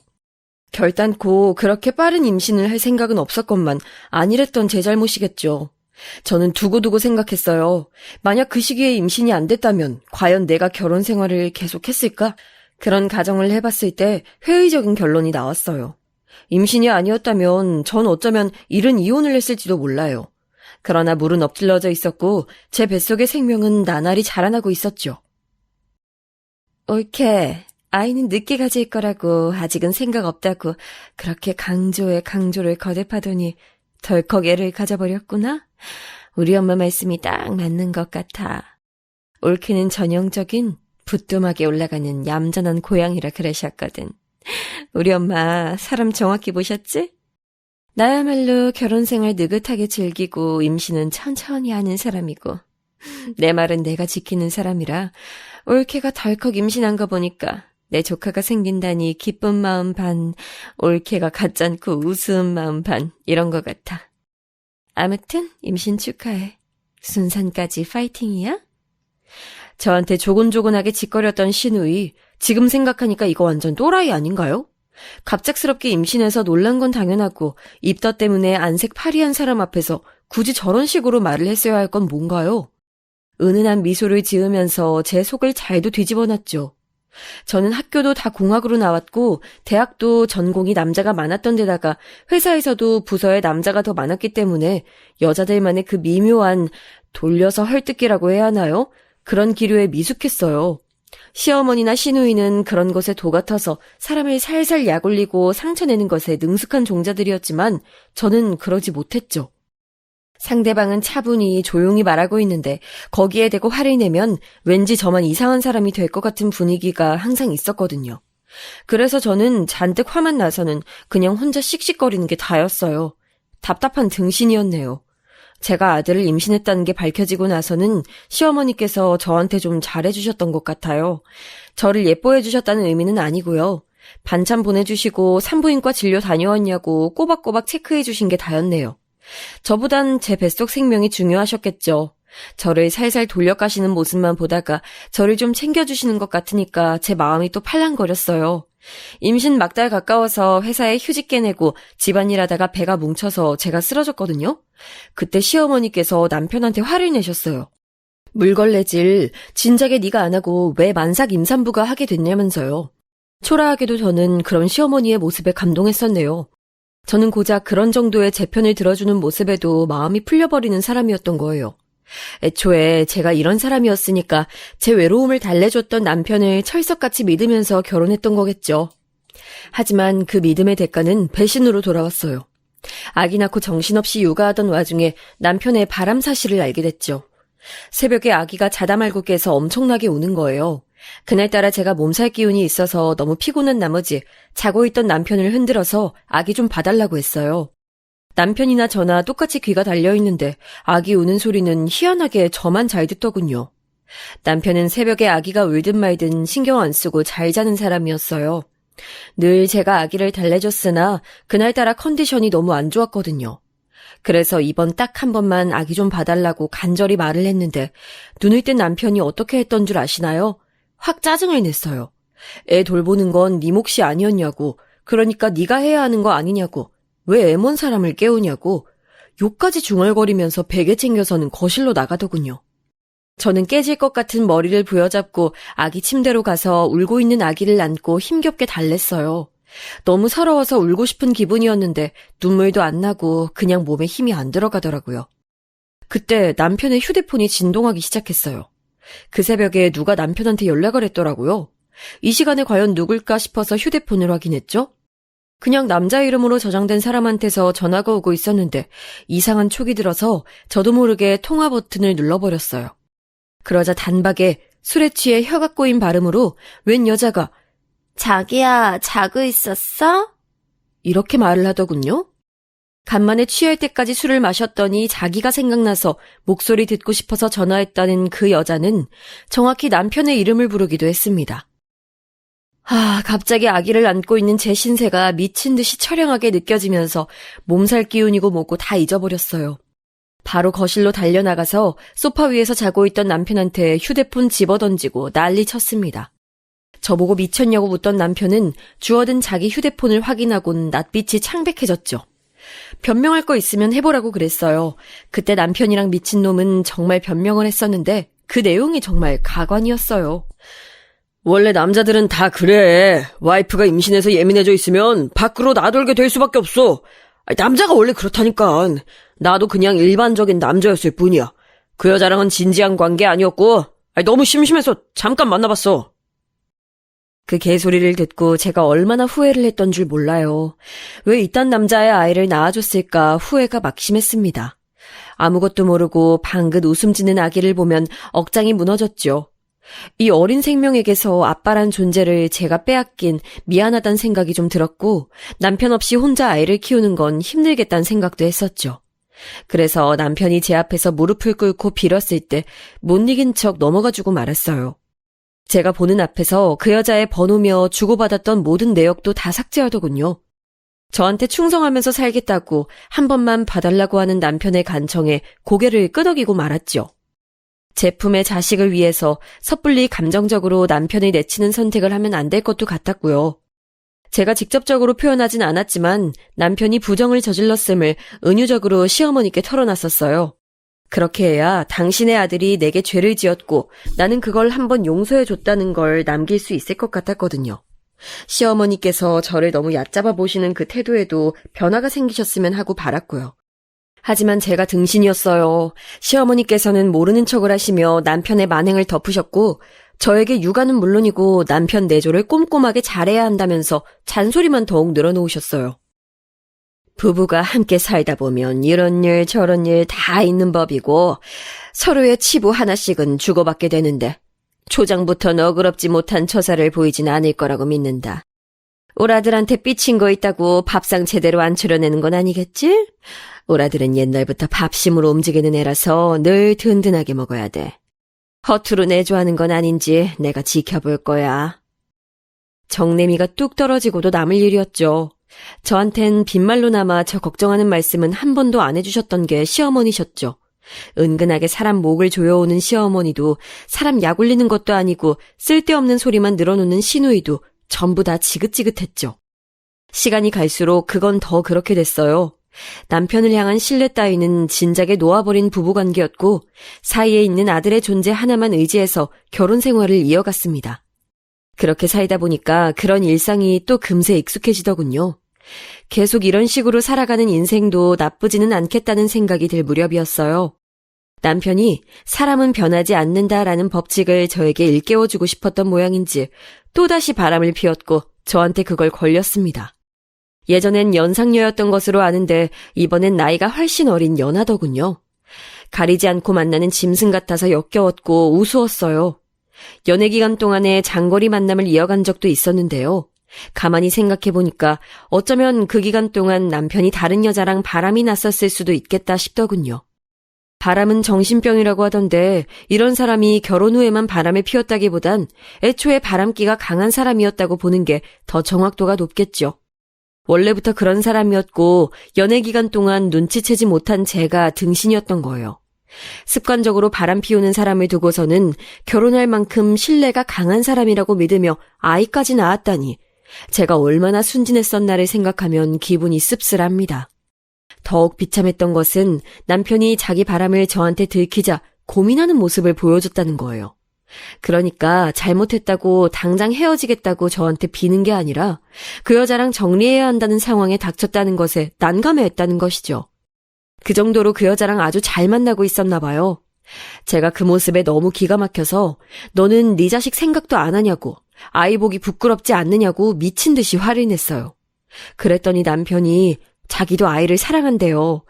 그런데 자기 자식 사랑하는 거랑 여자 사랑하는 거랑은 감정이 다르대요. 아이도 사랑하고 그 여자도 사랑한다고 했습니다. 저는 목 끝까지 차오는 그럼 나는? 이라는 질문을 삼켰어요. 솟아오른 눈물과 함께 삼켜내고는 어디 고민 상담할 때가 마땅치 않아서 인터넷에 글을 올렸었네요. 연애 기간과 결혼 몇 년 차인지 아이가 몇 살인지까지 적고 남편이 어떤 상대랑 바람이 났다고 글을 올렸더니 댓글들이 1시간 만에 수십 개가 달렸던 것으로 기억을 합니다.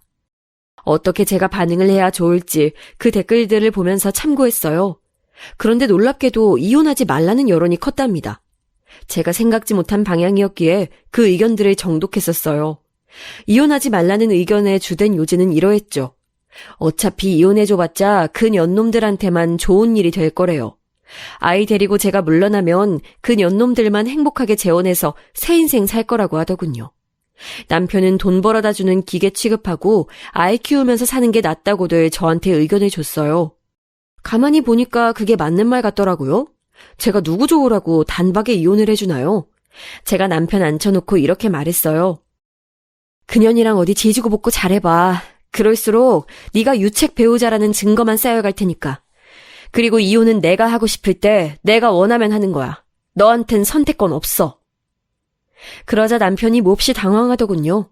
이혼은 하기 싫으면서도 그 여자랑 재혼하고 싶으면서도 어쩔 줄을 모르는 게 당시 남편의 심경이었죠. 갈팡질팡하고 있던 와중에 제가 그렇게 선언을 해버리니까 남편의 마음에는 아주 불이 붙었던 거예요.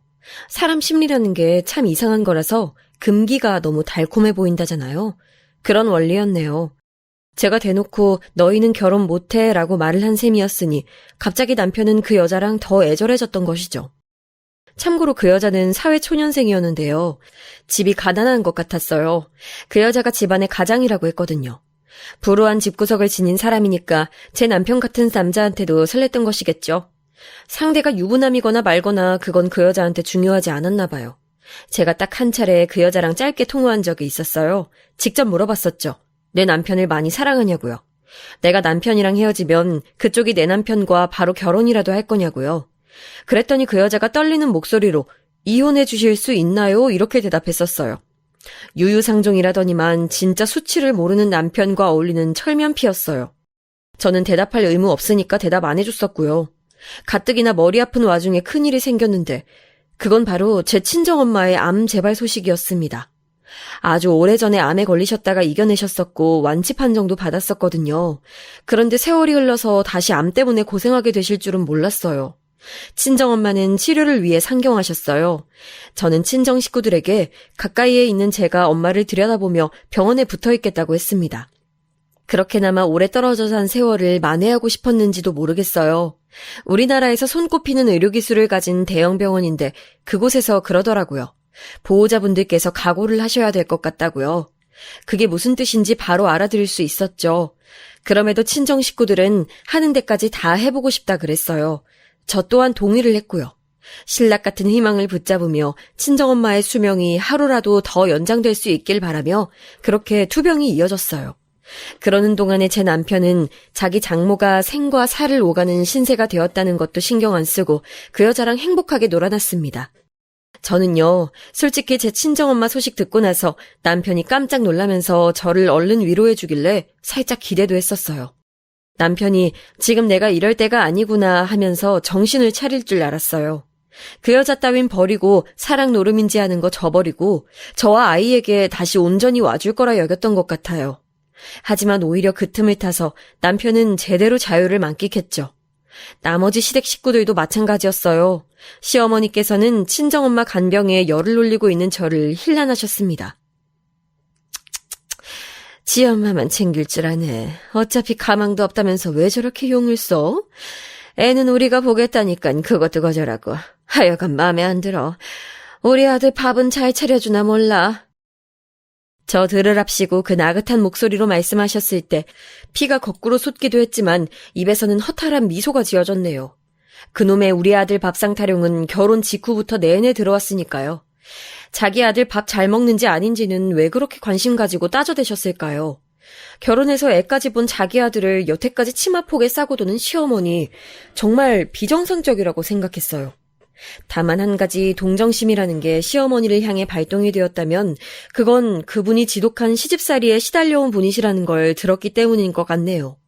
시어머니께서는 당신의 시어머니가 돌아가시던 그날까지 마지막 간병수발까지 들며 지독한 시집살이의 굴레에 갇혀 사신 분이라고 했으니까요. 당하고 사신 것밖에 없으니 자식들에게 과도하게 집착하셨을 테고 저라는 며느리의 존재가 탐탁지 않으셨겠죠. 당신께선 누군가의 며느리로서 부당한 취급만 받고 사셨으니까요. 그렇다고 해서 저를 미워하시는 것이 정당화된다는 건 아니었죠. 마음 같아선 시어머니께 남편이 또 바람났다는 것을 이번에야말로 정확히 폭로하고 다 엎어드리고 싶었으나 남편이 자기 가족한테 비밀로 해달라 그랬어요. 어차피 너 나랑 이혼 안 해준다면서. 그럼 서로가 비밀 지키는 게 좋은 거잖아. 우리 가족한테 말하지 말아주라. 그럼 네가 말한 대로 충실하게 너한테 돈이나 벌어다 바치는 기계가 되어줄 테니까. 남편이 그렇게 말했었고 전 받아들였죠. 그렇기에 시어머니께서 저를 까내리셔도 저는 묵묵부답이었네요. 하지만 이 기이한 형태는 얼마 못 가서 깨어지게 됐는데요. 저희 친정엄마가 저를 향해 미리 유언을 남기시면서 제 생각부터 조금 달라지게 됐어요. 저한테 그러시더라고요. 인생이라는 것, 누군가는 짧게 살고 누군가는 길게 살지만 공통점이 있다면 모두가 인생이란 길지만 짧고 짧지만 길다고 여긴다는 것이라고 하셨어요. 저한테 시간 낭비하지 말고 살라고 하신 게 친정엄마의 유언이었네요.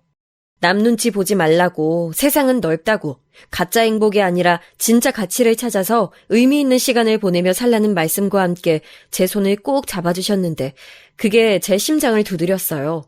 인생의 끝을 목전에 둔 사람만이 줄 수 있는 최고의 조언을 그날 친정엄마는 제게 주셨습니다.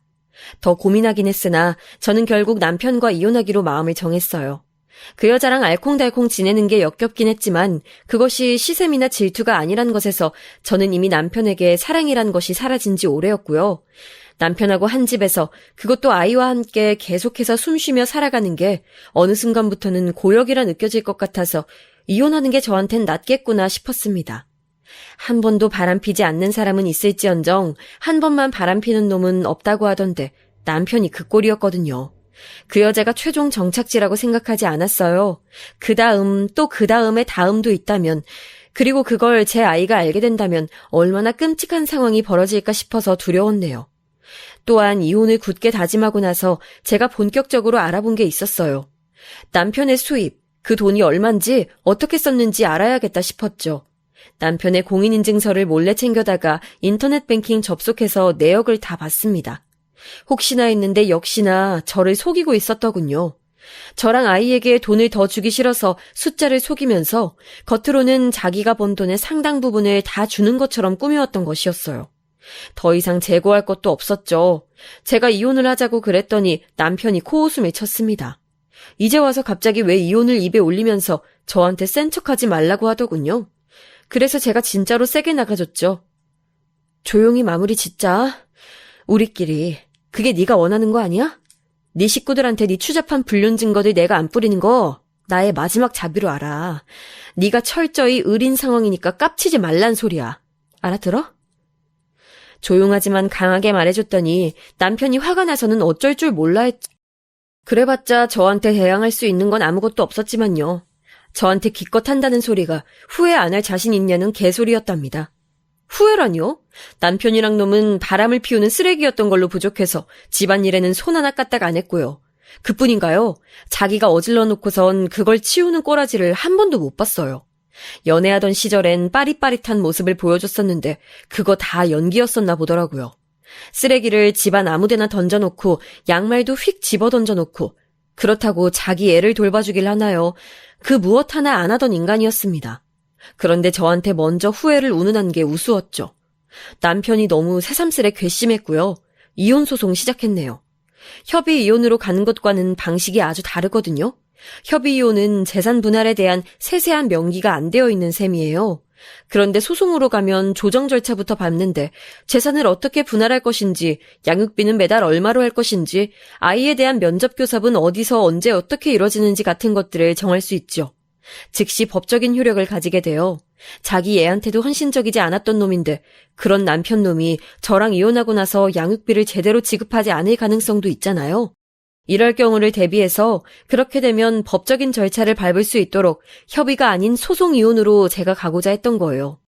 게다가 협의로 이혼을 하게 되면 아이가 있다는 이유로 복잡한 단계를 거치며 얼굴을 계속 봐야 해서요. 그게 싫었네요. 그 여자를 사랑한다고 하더니 막상 제가 이혼하자고 강하게 나가니까 똥 씹은 얼굴을 했던 남편. 제가 기어이 소송 이혼으로 진행하자 불같이 화를 냈었죠. 하지만 어쩌겠나요. 그 본인이 다른 여자랑 바람 피워서 이혼의 원인을 제공했으니 유책 배우자로서 저에게 따질 명분이 없었던 것을요. 결혼 생활 마무리 단계에 접어들면서 저는 새삼 지난 세월 남편이 저를 얼마나 괴롭게 만들고 외롭게 만들었는지 깨닫게 됐어요.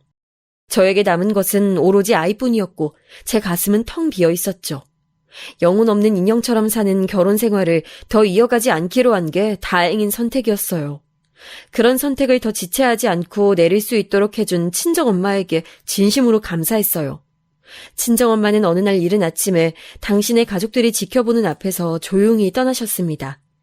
장례식장은 친정 본가가 있는 지방이었어요. 친정엄마가 시한부 투병 생활을 이어가시는데 제가 안 좋은 소식을 전하고 싶진 않았기에 친정 식구들도 제 이혼 진행은 전혀 알지 못하고 있었고요.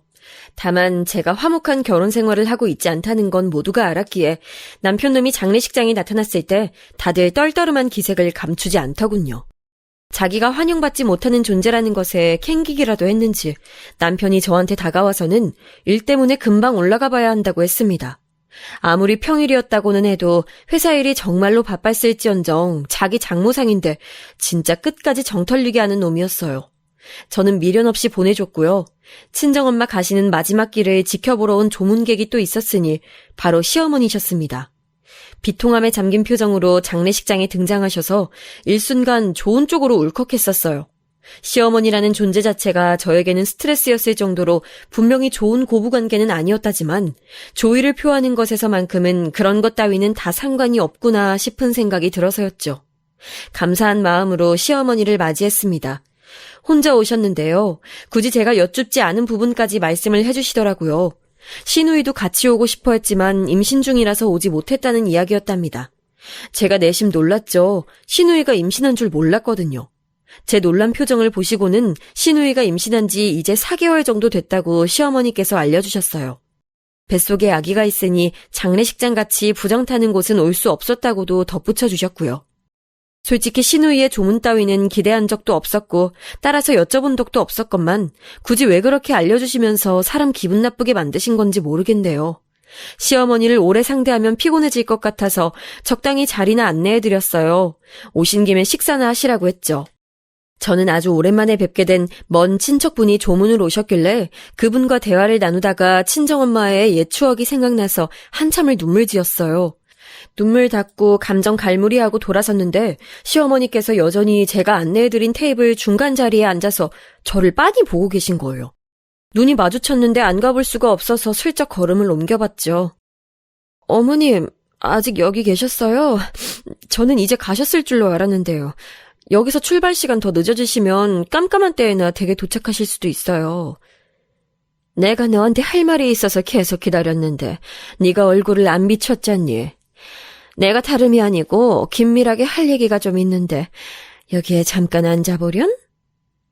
시어머니 특유의 부드러운 목소리 톤이 그 순간 따라 불길하게 들렸습니다. 이런 게 바로 사람의 촉이라고 하나 봐요. 괜히 기분이 싸하더라고요. 하지만 자리를 피할 만한 핑곗거리가 없었으므로 하는 수 없이 시어머니와 마주보고 앉았죠. 눈가에 남은 물기를 제가 소매로 찍어 누르면서 가만히 있는데 시어머니께서 헛기침을 하시더니 저한테 이런 황당한 말씀을 건네셨습니다. 아까 내가 여기 들어오면서 보니까 부조금 내는 사람들이 많더라. 그래서 말인데 혹시 부조금 많이 들어오면 나한테 돈 좀 빌려줄 수 있을까? 네? 저희 엄마 부조금이 들어오는 거랑 어머님께 돈을 빌려드리는 거랑 무슨 상관이 있길래요? 왜 없겠니? 우리 아들한테 돈 받아서 쓰는 내가, 응? 기껏 알바 나부랭인가 하는 거 몇 시간씩 하는 네가 수중에 돈 없다고 생활비 아껴 써야 한다고 애 키우는데 돈 많이 들어간다고 그런 타령들을 앵간히 했어야 말이지. 너한텐 현금 얼마 없을 거 아니니? 그러니까 이렇게 목돈 들어올 때나 나한테 돈 빌려줄 수 있는 형편이 될 것 같아서. 제가 순간 잘못 들은 건 줄 알았는데 진심이신 거네요? 일단 어이없는 건 그렇다 치고요. 부조금 들어온 게 저의 차지도 아니건만 저한테 굳이 돈을 빌려달라고 하시는 걸 보면 많이 급하신가 봐요. 너 지금 말하는 꼬라지가 상당히 불손하구나. 애초에 그 성정이 아주 공손하다고는 생각 안 했었지만 지금 그 표정하며 말투하며 아휴, 이게 어디 어른 공경하는 태도라니? 돌아가신 사부인께서 보셨다면 너한테 따끔한 잔소리 해주셨을 거야. 지금 장난하세요? 갑자기 왜 헛소리를 줄줄 늘어놓으시는 건지 그 이유는 모르겠지만요. 돈 없어요. 어머님께 빌려드릴 돈은 한 푼도 없으니까 그렇게 아세요. 지금 여기가 돈 빌려달라고 말씀을 꺼내질 장소도 아닌데 저한테 불손하다고 하시기 전에 본인을 돌아보세요. 기본 예의라고는 밥 말아 드셨네요?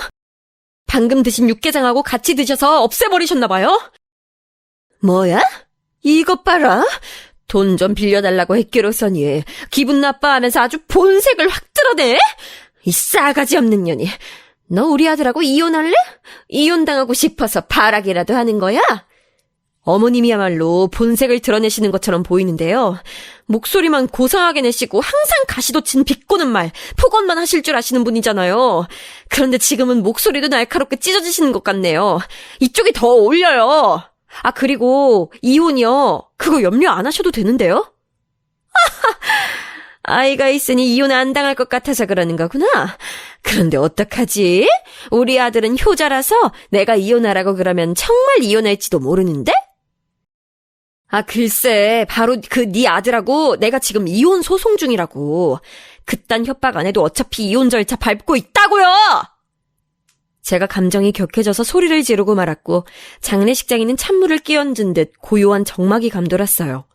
시선이 주목된 것을 알고 있었지만 영문을 모르겠다는 표정으로 굳어버린 시어머니를 보자 입이 다시 멋대로 움직였습니다. 그냥 시원하게 질러버렸어요. 네 아들이 어떤 사람인지 제대로 알기나 하시는지 모르겠네. 그놈 결혼해서 애까지 있는 주제에 자기 감정 주체 못하고 밖으로 돌면서 여자 만나는 저질스러운 버릇 있는 놈이야. 바람 안 피우면 못 견디는 병 걸린 놈이라고. 나 그놈 때문에 열받아서 이혼 소송 중이니까 더 이상 내 신경 건드리지 말고 꺼져. 열받아서 한 대 치고 싶은 거 그나마 어른 공경에서 아까부터 참고 있는 중이니까. 바보같이 하고 싶은 말을 그 순간에 참고 있으면 돌아가신 친정엄마를 슬프게 만드는 것일까봐 저는 터뜨려버렸고 시어머니께서는 믿을 수 없다는 얼굴로 자리에서 일어나셨다가 비틀거리며 쓰러지셨어요. 다른 조문객들이 부축해져서 간신히 일어났는데 저를 한번 노려보더니 그대로 장례식장을 빠져나갔습니다. 남겨진 저는 상황을 보고 있었던 친척들에게 자초지종을 설명해야 했네요. 당연히 모두가 뒤집어졌고요. 시어머니께서는 남편에게 이혼 소송 중인 거 확인받으신 후에 기어이 뒤로 넘어가셨다네요. 당신 모르게 모든 일들이 벌어진 것만으로도 충격이신 모양이었는데 무엇보다 이혼 후에 제가 애를 데려가기로 이미 되어 있었으니 이것 때문에 타격을 입으셨죠. 알고 보니까요, 신우이는 지난 세월 임신을 일부러 안 한 게 아니라 못한 거였다고 합니다. 각고의 노력을 다 해봐도 임신이 안 됐대요. 그래놓고 일부러 임신 안 하는 척 연기한 거였죠. 근데 저는 금세 임신을 했으니 신우이가 열받아서 저를 속으로 많이 질투했다고 합니다. 오만 돈을 다 쏟아 부어가면서 수년간 병원을 다니며 노력한 끝에 드디어 임신을 한 거였죠. 신우이가 임신했다고 신이 나서는 백화점에서 명품백 질렀대요. 도합 1,500만 원이 넘는다나 그러던데요. 그것 때문에 시어머니께서 골머리 썩으면서 저한테 돈 빌려달라고 하셨던 것 같았어요. 그리고 확률상 신우이한테 두 번째 임신은 없다고 봐도 되는 상황이라고 하더군요. 그런 마당에 한 가지 사실을 접한 시어머니께서 기함을 하며 저에게 연락을 주셨습니다. 병원에서 신우이 뱃속의 애가 딸이라고 그랬대요. 그렇다면 손자는 하나뿐인 건데 네가 내 하나뿐인 손자를 빼앗아가겠다고? 그럴 수야 없지. 그건 안 될 일이야. 제발 아이라도 놓고 가면 안 되겠니? 내가 사랑으로 키우겠노라고 약속하마. 정말 간절하게 빈다. 내 손자 나한테서 빼앗지 말아줘. 저한테 눈물로 호소하셨어요. 제 반응이 시큰둥하니까 남편이 두 번 다시 바람을 피울 수 없도록 각종 특단의 조치를 취할 테니까 믿고 다시 돌아와주면 안 되겠냐며 거듭 저에게 간청을 하셨지요. 바람의 재발 방지하겠다니 정말 웃긴 이야기였어요. 그래서 제가 시어머니께 좋은 방법을 알려드렸죠. 왜 굳이 제 아들을 원하시는 거예요? 어머님 아들은 이미 새 여자를 만나고 있잖아요. 저보다 나이도 훨씬 어리고요. 그 여자한테서 새로 손자를 보시면 돼요. 어려운 길을 택하지 마시고 쉽게 가세요. 그 두 사람 결혼시키시고 손자 낳게끔 하시면 됩니다. 뭐? 나한테 지금 그 거렁뱅이 불려신년한테서 내 손자를 얻으라고? 아이고 두야. 시어머니께서는 그 여자가 마음에 안 드신 듯 했어요. 그러나 이미 상황은 종료된 뒤였으니까요. 소송으로 진행된 이혼 잘 마무리까지 되었답니다. 뜯어낼 것도 잘 뜯어내서 저로선 만족스러웠어요. 저는 애를 봐주시겠다는 큰 이모의 제안을 받아들여서 거처를 그쪽 동네로 옮겼고요. 사촌 언니의 지인이 자리를 알아봐줘서 일도 다니게 되었네요. 저는 별로 연락도 없이 살았던 일가 친척들이 저한테 이렇게 관심이 많은 줄 처음 알았네요. 다들 장례식장에서 목격했던 게 충격이었나 봐요. 저로선 잘 됐어요. 계좌에 돈도 많고 버는 돈도 안정적이라서 마음이 편해요. 그리고 전 남편은 그 여자랑 기어이 헤어졌답니다. 저랑 재결합하자고 연락도 왔었는데 제가 미쳤다고 그 인간이랑 다시 살겠나요? 말도 안 되는 일이었죠. 당연히 개무시해줬어요. 아이랑 알콩달콩 재밌게 잘 살아볼 거예요.